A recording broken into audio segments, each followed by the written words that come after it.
Hey everybody, it's Jason from the Texas Gun Vault, and once again I'm coming to you with another range report. And today's range report is on a really cool pistol from Sig. Unfortunately, it is a discontinued model. This is the P239.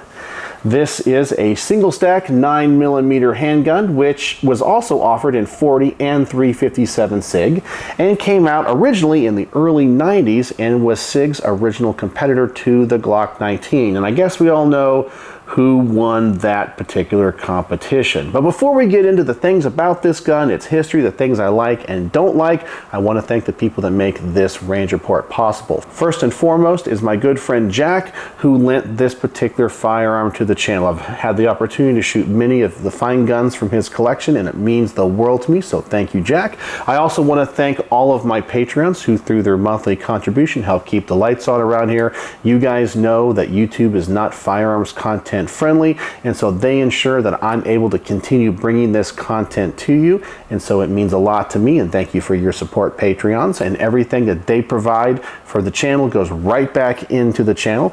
And I also want to thank my primary sponsor for every range report, who provides all of the ammunition, and that is Brownworks. Brownworks is a company that makes custom fine wood grips from a wide variety of exotic woods and finishes. He can put on custom logos and custom engravings. He can make grips for things like 1911, CZs, Berettas, you name it, and even guns that are hard to find custom grips for, like the Armscore 2011 double stack 1911s. Go over there and use the link, which is in the description and as a pinned comment on this video. Go see what he has to offer. And if you don't find what you're looking for over there, I guarantee you, if you contact Mark, he will hook you up with what you're looking for. He is a master craftsman, and he is always amazing me with the new grips that he is coming out with and what he's capable of doing, like laminate wood. It is quite impressive. Also, if you're not in the market for custom wood grips, but like modern sporting rifles, well, he also offers a service where he can laser engrave things like PMags. Here's a PMag 30 with the Texas Gun Vault logo on them. I really should order a few more of these. Those are really cool, and maybe do a little giveaway with them one day. But also, if you have an AK mag, I'm sure he can laser engrave those as well. So he has a lot of different services to provide firearms owners around the country. So go check out his website. As I said, use the link in the description below and as the pinned comment, and there's also a discount code there to get 10% off your first order. So when you go over there and contact Mark, please tell him the Texas Gun Vault sent you. All right, so let's talk about this particular gun, the P239. I've already told you its history a little bit. Essentially, it was Sig's competition to the Glock 19, something for the concealed carry market. This is a single stack 9mm, unlike the Glock 19, which of course is double stacked, so it does not have as much capacity. It has an 8-round magazine and 10-round magazine options, and those are going to be extended a little bit. This also borrows very heavily from the P series of guns from Sig, so the P220-226, and there's even another gun in their lineup that I was curious, like, well, isn't this just like this other model? And I actually own one of those, and that is the P225. Now, I've done a range report on this particular gun, and this one is my personal P225A1, and this is essentially the modern version of the Sig P6, which was a gun that was designed for the police departments in Germany. And so upon inspecting them, they look very similar. However, you can definitely tell that the P239, which is this one here, is dehorned and is designed more for the civilian concealed carry market. It has rounded edges, a rounded trigger guard, the hammer is not as pronounced, so obviously they designed this trying not to snag on holsters or maybe in a purse. It also has something that I'm not a big fan of, and I'll talk about a little bit later. It has something called the Legacy Slide. So it doesn't have the full-sized cocking serrations like the P225 has. I personally think the aesthetics of the P225 look a little bit more police and military, sharper edges, sharper corners. I think it's a more tactical looking firearm, but also great for concealed carry. And this one is a little bit more rounded, a little bit more space-aged, I guess you would say. A little bit more forward-thinking is what I think they were going for with this particular design, and that's what this gun was designed to be. But at the heart of it is still the great P220 or 226 trigger system that is double action, single action with the decocker. Everyone's familiar with it and everyone loves it.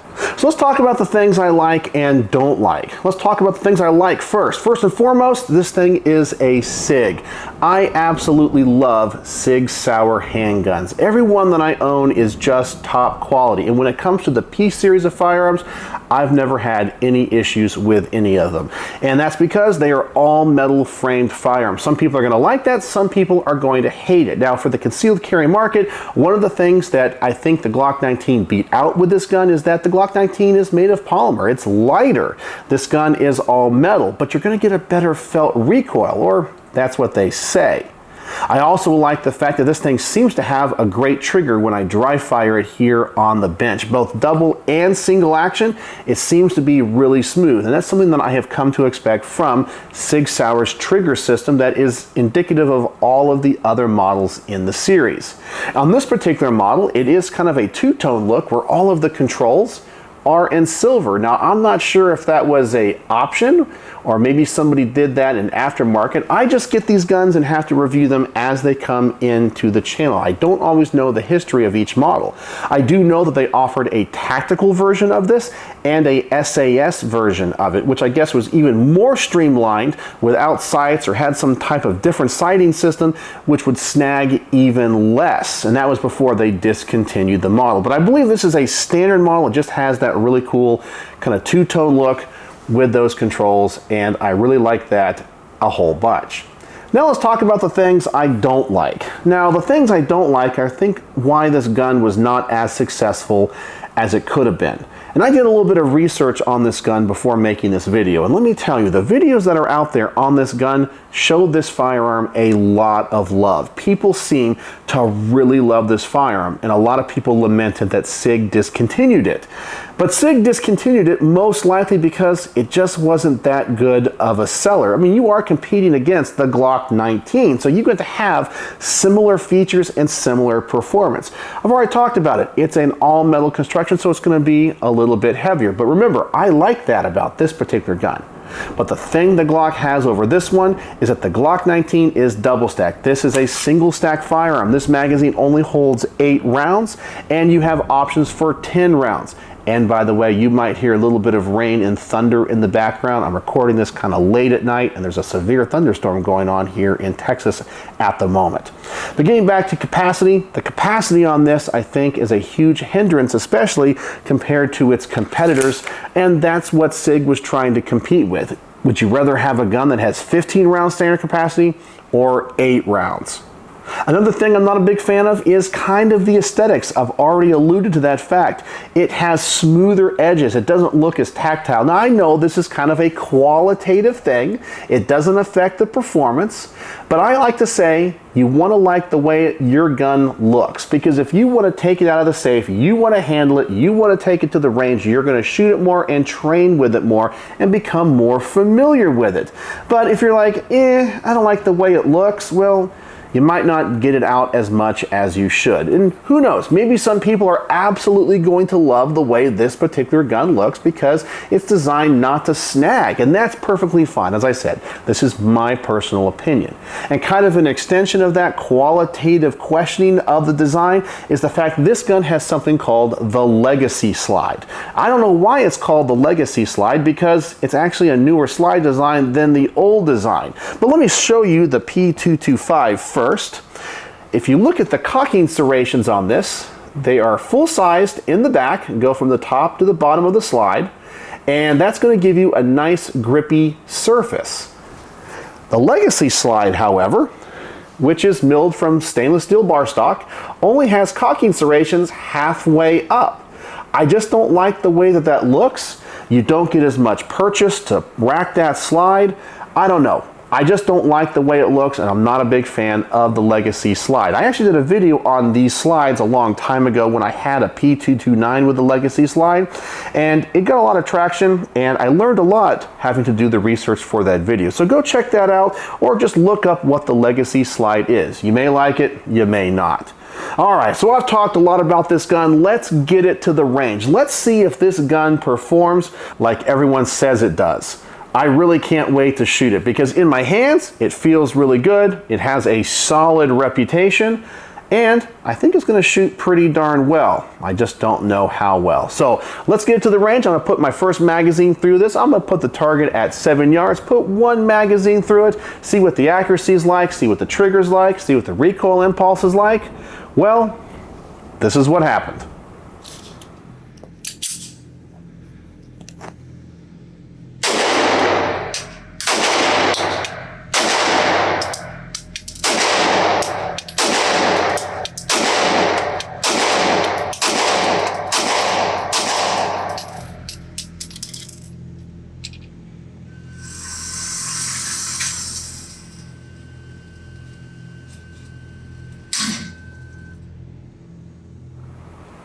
Alright, so I have to say my first impressions are, I'm pretty impressed with it. Its recoil is fantastic for such a small gun, and that's just because I think it's a little bit on the heavier side with that full metal frame. It also has an amazing trigger. Seems to be pretty accurate as well. So far, so good with this thing. I think it's fantastic so far, but let's take it now out to a little bit further distance and let's do what I call the accuracy portion. Essentially setting the target out at twice the distance, 12 or maybe even 15 yards, and see how much the group opens up. I'm going to shoot for the head on this IDPA target and see if this little concealed carry gun can hold its own.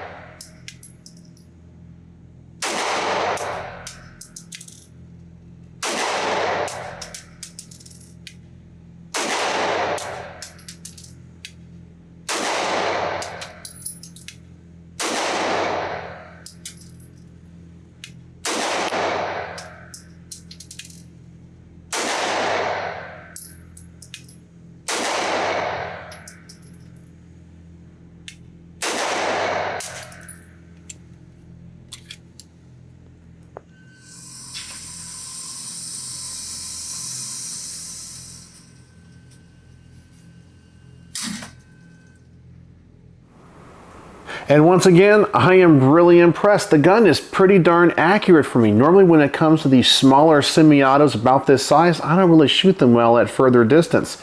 Well, I sure do this one. Something I really like about this gun, and I know you can hear it in the shooting video, is this gun has a very loud and tactile reset. I love that about certain guns. If a gun doesn't have that, I don't always know if that trigger is reset. It lets me know I'm ready to go again. It is loud, audible, and very predictable. So that gets 5 out of 5 stars for me. I love the mechanics of this gun and the way that it feels. So now we're going to go to a portion of the test what I call the defensive use. Essentially, if you have a gun like this, you only got 8 rounds, maybe 10 rounds, and as I said, it doesn't really compare to the Glock 19. Well, you're probably going to have to be carrying extra magazines with you. So I'm just curious how easy it is for me as an average gun guy, a non-competitor, to shoot the gun, empty the magazine, drop the magazine, get a new one in, get the gun back in action, and see how fast I can do it. I think that's an important test if you're going to carry this gun for self-defense. So let's see how I do.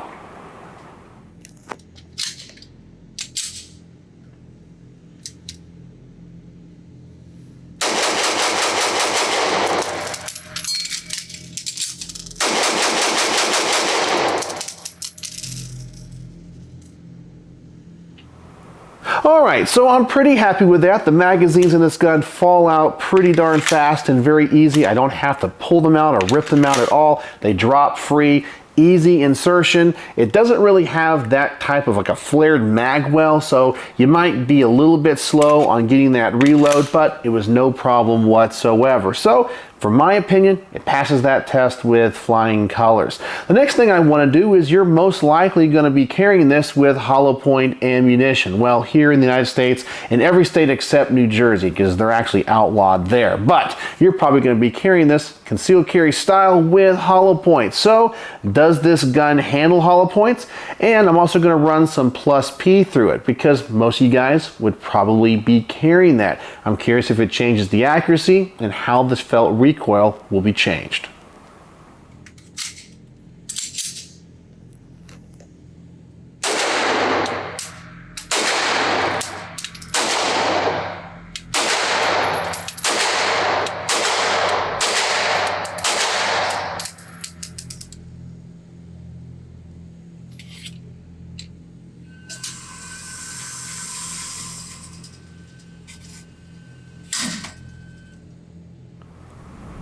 So it doesn't seem like the accuracy is affected at all by the hollow points or the plus P ammunition. After shooting it, I couldn't even tell it was plus P. The only thing that gave me indication it was the report of the weapon. It definitely was a lot louder, but it didn't feel any louder in my hand. The accuracy was still pretty good. I am shooting it a little bit low and to the left, and I shoot my Sig P225 exactly the same way. So it just seems to be my characteristic style when it comes to shooting these particular guns, but it's pretty darn accurate. Well, I know this gun being designed for the concealed carry market might be marketed towards women that carry a purse. That's why the gun, as I said, is dehorned and has all these nice round edges. Well, I want to get my wife Becky's opinion on this. She loves shooting all these guns and she concealed carries a lot. So I'm curious what she thinks about this particular design. So let's see what she has to say.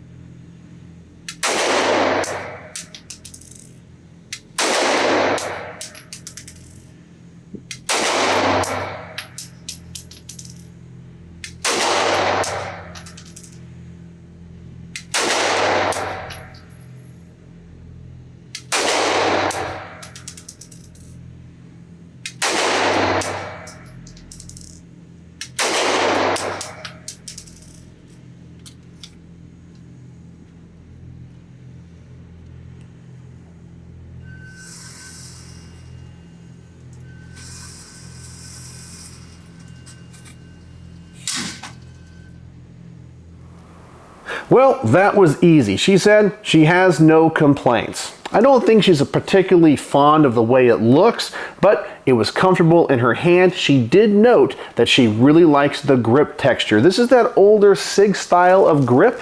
Hopefully you can see that there on camera. It's not too sandpaperish. She doesn't like that aggressive grip texture, so she felt this was really comfortable. She had no issues, and I think for her first rounds, she actually shot it pretty darn accurate. So she likes it and says she would carry it if it was one of her options. So now I want to do one more test before I give you guys my final thoughts, and that is I want to shoot this thing double action. As you guys know, most of these guns from Sig are double action, single action. They did offer a double action only and a DAK, so it was called the double action Kellerman, which is kind of a mix between a double action, single action. A lot of law enforcement agencies use that particular system, but this was double single action, and a lot of times the double action pulls on these guns can be kind of wonky, heavy, and unpredictable, but this trigger feels absolutely fantastic. So I want to put one round through this. I'm going to decock it after every round and just see what my accuracy is with all double action pulls.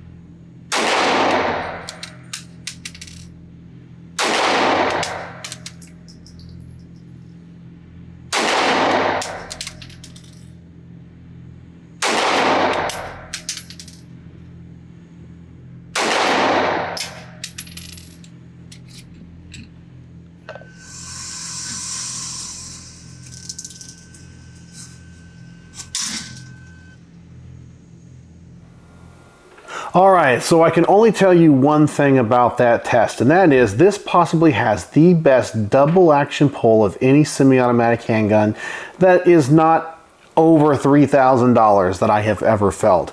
This trigger is smooth, it is predictable. Yeah, it's heavy, but it has no creep and no grittiness. It is fantastic, and I thought that I shot it pretty darn well. I'm happy with that result. Overall, I am just blown away with the performance of this firearm. It feels great in my hand, and the sentiment of many of the other reviewers of the past that I have seen review this gun, I completely agree with. This is just one fantastic firearm, and I understand their lament when Sig discontinued it. But I also understand from an economical standpoint, it probably wasn't that big of a seller because of the market that they're going for. It's just dominated by striker-fired polymer handguns with much more capacity, and you just can't beat that. And also the price. I want to say these things had an MSRP of $799, and so who knows, maybe the street price was $700, but you can buy a Glock for $450, $475, probably back in the day. They're a little bit more expensive now, but the price, capacity, Glock just had them beat, and they were just never big sellers, even though they're an extremely high quality and reliable firearm. So what are my final thoughts on the Sig Sauer P239? Well, all I can say is this gun truly did surprise me. I don't think I really expected it to be that awesome, but it really is. Now, I do think though, I still like the 225 a little bit more. I like the grips, I like the looks. I think this is just a little bit more tactical, a little bit more of the style of firearm that I like. But if you're looking for something that is much better designed for concealed carry, dehorned, going to have more rounded edges, well, you can't go wrong with a 239. I also wonder about the name. This was originally designed to compete with the Glock 19, and I kind of find it odd that most of the guns that Sig made, especially back in the 80s and 90s, were always in the 220 number range. This is 239, and it's exactly 19 away from 220. I don't know if that's why they called it that or not, but I kind of wonder. But as I was saying, this gun truly did surprise me. It shoots well, it's accurate, it feels wonderful in my hand, it's a Sig, it's just an awesome firearm. But I also understand from Sig's standpoint, there are guns that probably beat it out in every class. It's still, though, just a great firearm. So on my star system, how would I rate the P239? Well, this one is almost going to get a perfect score. It is going to get 4.5 stars out of 5. I just don't like the way that it looks, and I really feel like the better gun in the lineup still is the P225. It has the same reliability, the same accuracy. It's just a cooler looking gun. But I actually think the 225 is discontinued as well. So if you're looking for a single stack 9mm from Sig, I don't think you can go wrong with either. But the 239 is definitely tailored for concealed carry.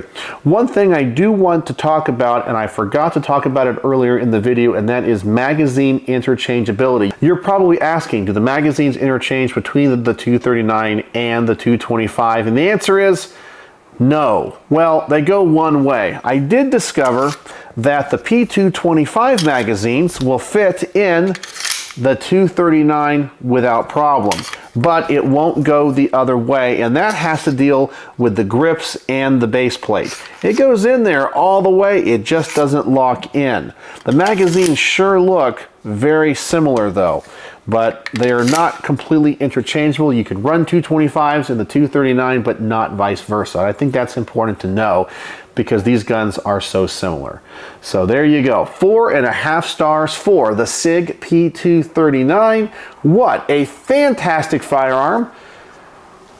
It just needs some more capacity, and I think it needs to look a little bit more tactical, but you cannot deny it is just one awesome gun. So there you go. Let me know what you think. Do you guys own a Sig P239? Have you ever shot one?